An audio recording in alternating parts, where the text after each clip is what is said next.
When you turn the ventilator on, the first thing that's going to happen is that all the lights on this panel are going to light up, and they're going to stay lit for a few seconds, and then they will go off.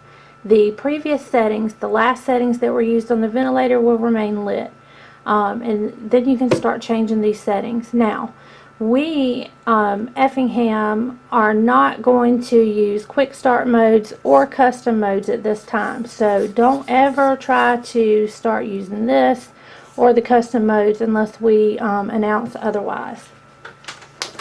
So I'm just going to cover those up.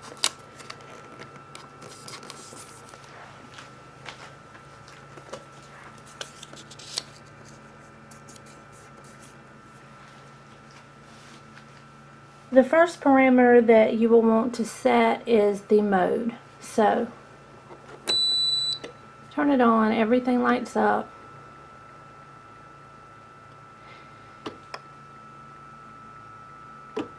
The first scenario that we are going to do is a CPAP patient. So we're going to change our mode to CPAP. And to change a mode, you come right over here. This is your first step. You're going to hold that mode button down until this starts flashing. And down here is where you adjust your parameters up or down. So I'm going to push mode. It started blinking. I want to go down here to CPAP.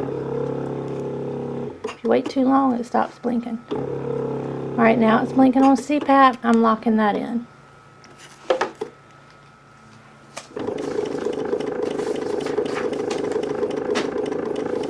I'm going to set my CPAP, and that's my constant, continuous pressure that I'm going to have for this patient.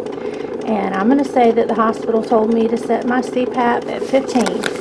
They want this patient to have a constant airway pressure of 15. Now hold that down. It's going to blink, and I'm going to start moving up to 15. Got it at 15. I'm locking it in. The next thing that you want to change for CPAP, you want to find out what percent O2 the hospital wants this patient on.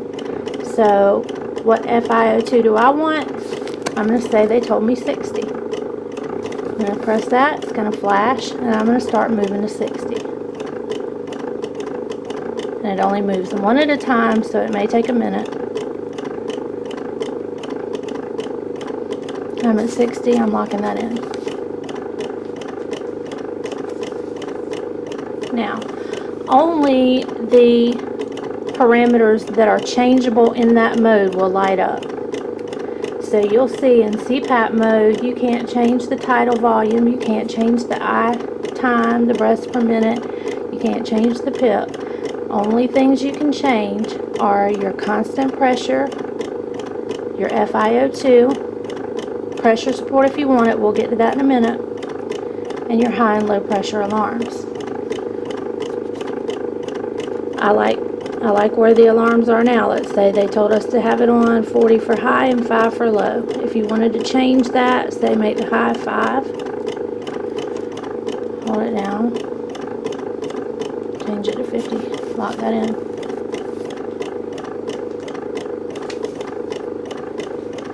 And so now we have a CPAP patient that's going to get a continuous pressure of 15. Whether they're inhaling or exhaling, they're going to get 15 centimeters of water for pressure. They're getting 60% O2.